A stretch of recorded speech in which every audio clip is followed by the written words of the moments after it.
Gue mau nanya nih, ini yang sebelum lu kenal Tuhan, gue kaget banget nih bacanya. Suka judi, kepahitan sama ayah, suka bohong, gaya pacarannya nggak bener, dan gereja hanya sebagai rutinitas. The reason why kenapa lu lakuin ini semua? Semua yang gue lakuin itu karena ya emang pengen puasin diri gue sendiri kayak gitu. Having fun Having gitu fun. ya. 5 hal ini yang the most paling yang lu sesalin banget, yang mana? Yang paling gue nyesel itu ketika gue harus berantem sama bokap gue. Ada toko, jadi duitnya gue ambil, gue main judi kayak gitu. Itu yang buat bokap gue marah dan gue balik marah sama dia kayak gitu. Turning back point-nya itu kenapa lu bisa ikut retret kayak gitu tuh dari mana? Ada rutinitas setiap Jumat di kampus, gak ada kebiasaan lain dibanding dengan ikut kerohanian gitu. Akhirnya gue ikut di situ setiap Jumat. Akhirnya waktu di retret, waktu itu sesi Father's Heart tentang kasih bapak, hati bapak.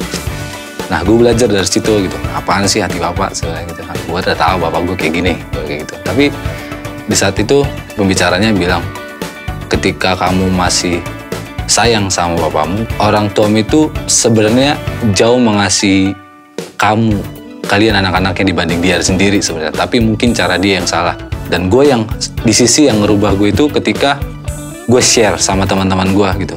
Gue kesel nih, gue gedek banget nih sama bokap gue, pengen bunuh lo kayak gitu. Gue pernah bilang kayak gitu bokap gue. Gue kasih tahu apa gue dapat nilai terbaik. Ya respon bokap gue ya biasa aja kayak gitu. Ketika mama gue kasih tahu seperti wow, pasti mama gue kasih support, semangat ya gitu.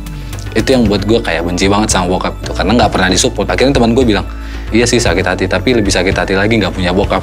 Dan gue kayak ngerasa, iya sih, hal yang pertama kali gue lakuin ya gue telepon bokap, Pak, maafin Beksal Pak atas semua yang dulu Beksal jahat sama Bapak. Gitu. Tiba-tiba telepon mati, gue kirain bokap gue marah kayak ya anak sosokan telepon gitu, sosok nyari perhatian gitu. Tiba-tiba nyokap gue telepon gitu, Bapak nangis gitu. Dan akhirnya bokap gue maafin gue. Itu yang merubah kehidupan gue sampai sekarang gitu kan.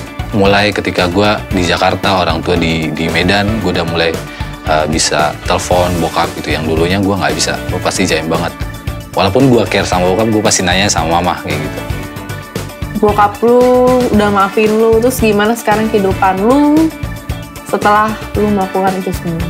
Beban gue tuh yang merasa gue kayak nusuk banget kalau hidup gue sekarang udah nggak ada lagi. Bokap gue belum Tuhan pulihin secara total, tapi gue percaya the best is yet to come gitu. Ada ayat pegangan nggak? Lukas 14 ayat 11, orang yang rendah hati bakal Tuhan tinggikan dan orang yang tinggi hati bakal Tuhan rendahkan. Itu sih yang buat gue, makanya semakin gue rendah hati, belajar mengampuni, belajar untuk terima orang lain, belajar untuk mengasihi orang lain walaupun yang orang gak gue kenal, tapi gue percaya pada suatu saat nanti bakal Tuhan yang bakal angkat gue tinggi. Nama gue Beksal, ini cerita gue tunggu cerita lo.